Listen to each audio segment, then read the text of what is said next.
Hello बच्चों, स्वागत है आप सभी का हमारी ऑनलाइन क्लास में। तो आपने पिछले लेक्चर में देखा था कि हम चैप्टर नंबर 6 के शॉर्ट क्वेश्चन कर चुके थे।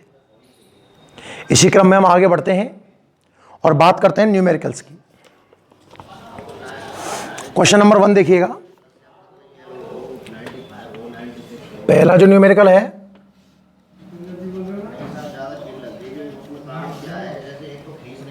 तीन रेजिस्टेंस आपके दिए हुए हैं, तीनों की वैल्यू आर है।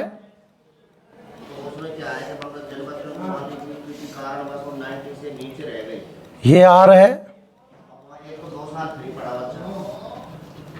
और इसकी वैल्यू भी कितनी है, आर है।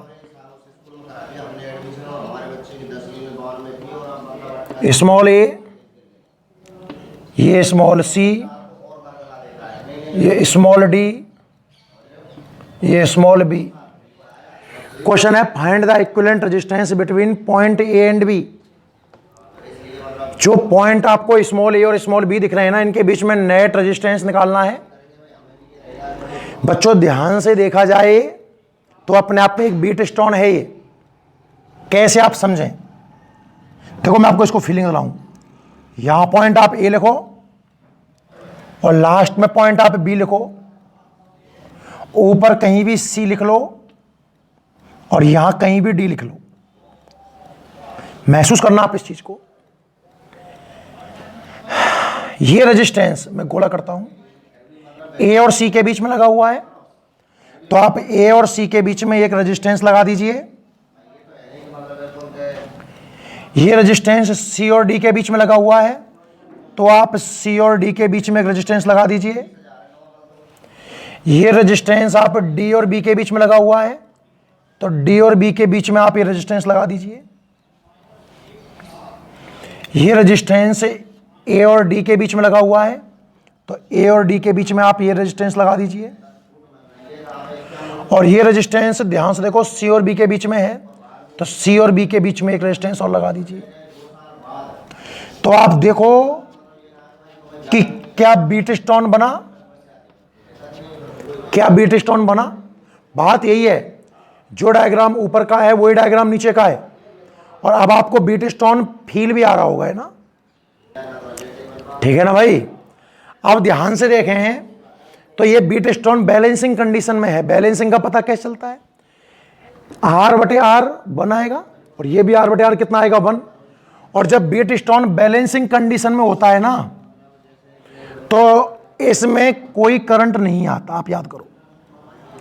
और रेजिस्टेंस के कॉम्बिनेशन में जिस रेजिस्टेंस में करंट ना हो ना, वो रेजिस्टेंस कोई काम का नहीं है, मतलब हम उसे रिमूव कर देते हैं।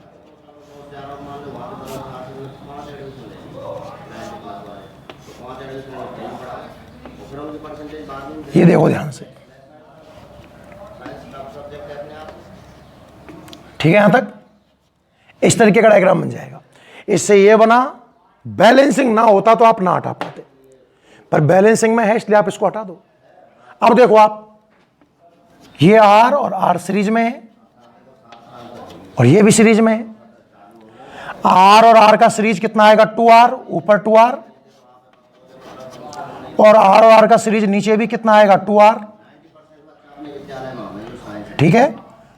और 2R और 2R का पैरेलल मैंने बताया ना, ऊपर मल्टीप्लाई नीचे एडिशन, मतलब 4R। कैंसिल करके देखना, आपको R नजर आएगा। This is your final answer. देखने में थोड़ा अजीब लग रहा था, बाकी क्वेश्चन में कोई विशेष दम नहीं है, इजी क्वेश्चन है ना। नोट कर लें आप इसको जल्दी से। पहला क्वेश्चन। बात करें दूसरे क्वेश्चन की। देखिए,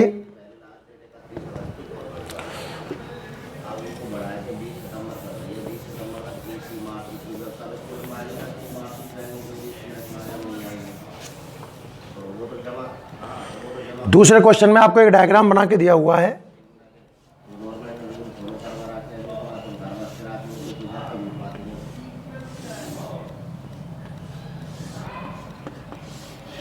6 वोल्ट, ए वी एक्स 3 ओम, ये लेंथ 40 सेंटीमीटर, 60 सेंटीमीटर। अब मेरी बात समझें, बोल रहा है कि ये बैलेंसिंग मीटर ब्रिज, जो मीटर ब्रिज है वो बैलेंसिंग कंडीशन में है, आपको एक्स निकालना है। और जब भी बैलेंसिंग कंडीशन में हो, इसका बीट स्टोन की तरह सोचो, इनका रेशियो यानी कि x/3 और इनका रेशियो 40/60, x/3 20 से कट रहा है 2/3 और x की value 2। This is your final answer. खत्म। कितना इजी क्वेश्चन है, ठीक है।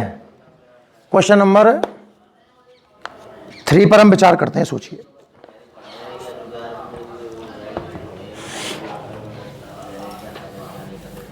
क्वेश्चन नंबर 3 में आपको वापस से एक बीट स्टोन का डायग्राम दिया हुआ है।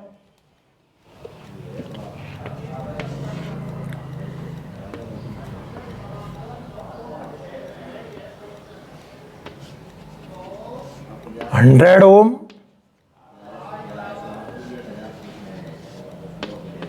60 ओम,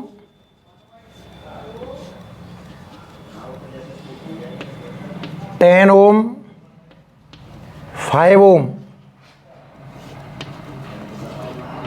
गैल्वेनोमीटर है 15 ओम का, इसका रेजिस्टेंस 15 ओम है। यहां एक बैटरी है 10 वोल्ट की लगी हुई है,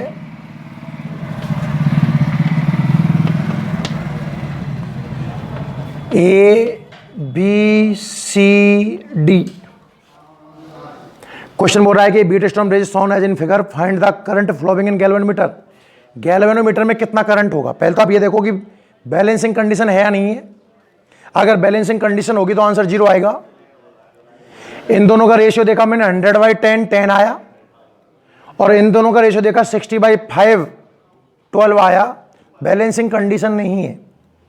अगर यही बैलेंसिंग कंडीशन होती या इसकी वैल्यू मान लीजिए 6 ओम होती, 6, तो करंट कितना आता, 0 आता।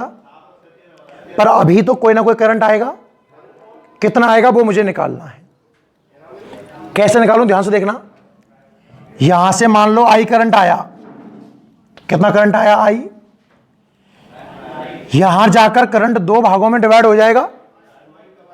भाई टोटल करंट आई आ रहा है ना, 2 रास्ते मिले। मान लीजिए कुछ, यानी कि I1 करंट ऊपर से निकल गया,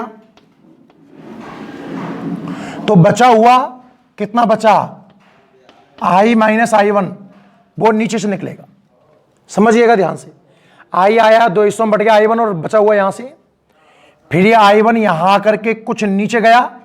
बैलेंसिंग कंडीशन होती तो नीचे नहीं जाता ना, पर अभी कंडीशन बैलेंसिंग नहीं है, IG, और बचा हुआ इसमें जाएगा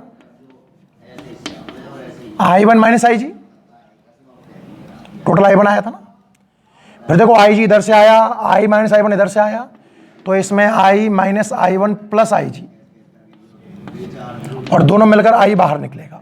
ये डायग्राम आपको समझ में आना चाहिए भाई। ऐसे डायग्राम मैंने कई बार बनाए हैं। टोटल करंट I आया, ऊपर वाली ब्रांच में I1, नीचे वाली में बचा कुछ I - IG। फिर I1 2 भागों में बट गया, नीचे कितना गया IG, और I1 - IG ऊपर से निकल गया। ये कहानी समझ में आई आपको। हमारा फोकस है IG पर, तो आप एक लूप देखिए। इन लूप ABDA,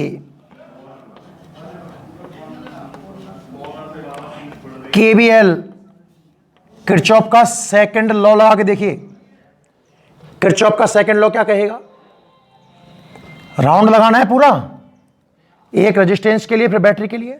A से B जाना है, B से D आना है, D से A आना है। A से B गया, रेजिस्टेंस मिला। हम A से B गए, करंट भी A से B गया, तो वोल्टेज पहली बात तो प्लस में रहेगी, B बराबर IR 100 I1। हम नीचे आ रहे हैं, ये भी नीचे आ रहा है, करंट भी कितना है 15 IG, और हम और करंट अब अपोजिट है। ध्यान से देखो, करंट नीचे आ रहा है, हम ऊपर जा रहे हैं। तो -60 I माइनस I1, और इस लूप में कोई बैटरी हमें रास्ते में आई नहीं तो 0 लगा देंगे इधर।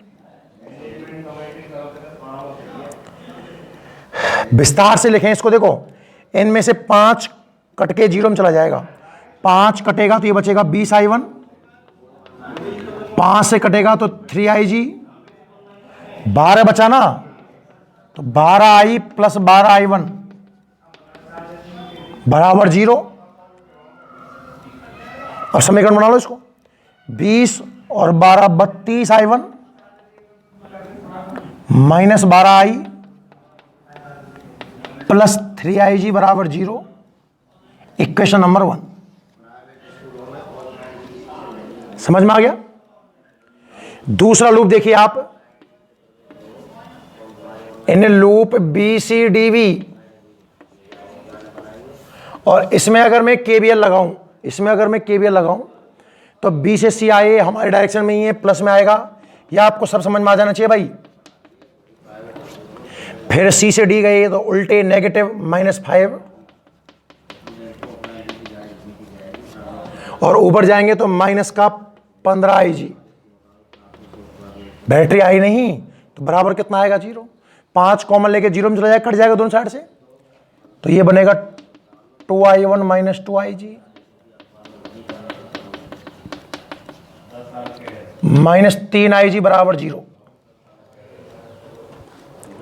I1 कहां है ढूंढो, 2I1 और I1 3I1। I कहां है, I माइनस I, और IG देखें तो 3 4 6 -6IG, -6IG, ठीक है, बराबर 0। ये कहानी आपको समझ में आई सबको, हाँ है ना। I1 I और IG में एक समीकरण आ गया, I1 और IG में एक दूसरा समीकरण भी आ गया 2। अभी एक समीकरण और आ जाए फिर आंसर आ जाएगा, क्योंकि 3 अननोन चीज हैं तो कम से कम 3 इक्वेशन चाहिए मुझे। ये कैपिटल ई मान लो बैटरी आप है ना, तो आप बात करो बच्चों इन लूप ADCEA,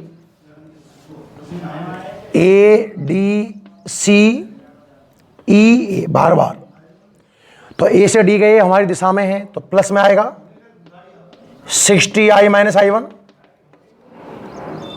ये भी प्लस में आएगा 5I minus I1 plus IG, और अब नहीं है, लास्ट में बैटरी पड़ेगी 10 वोल्ट की, आप देख लेना अपने हिसाब से। 5 से काटूं तो 12I minus 12I1 plus I minus I1 plus IG बराबर 2। और इसको भी ऐसे इसी क्रम में लिखूं तो I1 देखो कितने हैं, -13I1, I कितने हैं 13I प्लस IG बराबर 2। इक्वेशन नंबर 3 इक्वेशन समझ में आ गए क्या आपको। अब आप ऐसा करो, इक्वेशन नंबर 1 और 2 से किसी भी एक वेरिएबल को रिमूव कर लो। जैसे मैंने I को रिमूव किया, मान लो I को रिमूव किया, I कैसे रिमूव होगा 1 और 2 से। 2 में मुझे भाई I कितना है 12I है, तो यहां 12 से गुणा करना होगा और फिर इनको सबट्रैक्ट करना होगा आपस में। मतलब इक्वेशन नंबर 2 में आप 12 से मल्टीप्लाई करो और फिर इक्वेशन नंबर 1 आप माइनस करो।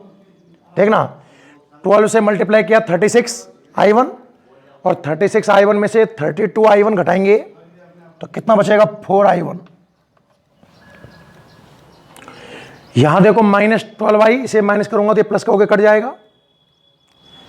12 से 6 का मल्टीप्लाई करूंगा 72, -72, और ये माइनस में होगा 3 तो -75 बराबर 0। इक्वेशन नंबर 4 समझ में आया। इसी तरीके से आप इन दोनों से भी I को रिमूव कर लीजिए, सेकंड और थर्ड से। I कैसे रिमूव होगा, आपको 13 से मल्टीप्लाई करना होगा सेकंड में, और थर्ड जोड़ना होगा। सेकंड को मल्टीप्लाई करो 13 से और फिर फर्स्ट जोड़ो, थर्ड जोड़ो। 13 से मल्टीप्लाई करते ही 39, और 39 में जब आप -13 जोड़ोगे एक तरीके से 26, I1 -13 I1 ये कैंसिल आउट हो जाएगा, और 13 से गुना करूंगा तो कितना आएगा 78, 78, और ये जोड़ेंगे यहां से तो -77 आई जी इज इक्वल टू 2। अब ध्यान से देखो 4 और 5, यहां से आई रिमूव करो। आई कैसे रिमूव करेंगे भाई, I1 का कोफिशिएंट सेम बनाओ, तो ऐसा करो ऊपर तो गुना कर दो आप इक्वेशन नंबर, मैं आपको बता दूं कैसे करना है, करना आपको ये इक्वेशन नंबर 4 को मल्टीप्लाई करो आप 13 से, और माइनस करना उसमें से इक्वेशन नंबर 5 को मल्टीप्लाई करके 2 से। 13 से मल्टीप्लाई करना 52, और इसे 2 से करेंगे तो 52 कैंसिल आउट हो गया। इसे 13 से मल्टीप्लाई करना और 2 से मल्टीप्लाई करके माइनस करना है, मतलब कुछ ऐसा आएगा देखो, -74 इंटू 13, माइनस करेंगे तो प्लस का हो जाएगा 77 इंटू 2, ऐसा तो आएगा आई जी इज इक्वल टू 5 को 2 से मल्टीप्लाई किया 4। इसको सॉल्व करना है, इसे डिवाइड कर देना, जो आपका आई जी आना है वो आ जाएगा। काफी लंबा क्वेश्चन है ना, बाकी ऐसा विशेष टफ तो नहीं है, केवल लंबा है, और ऐसे क्वेश्चन इसीलिए बोर्ड में कम आते हैं भाई, ठीक है ना। तो आप इसको नोट कर लो, बाकी अपन देखेंगे अगली क्लास में। तब तक के लिए धन्यवाद आप सभी को।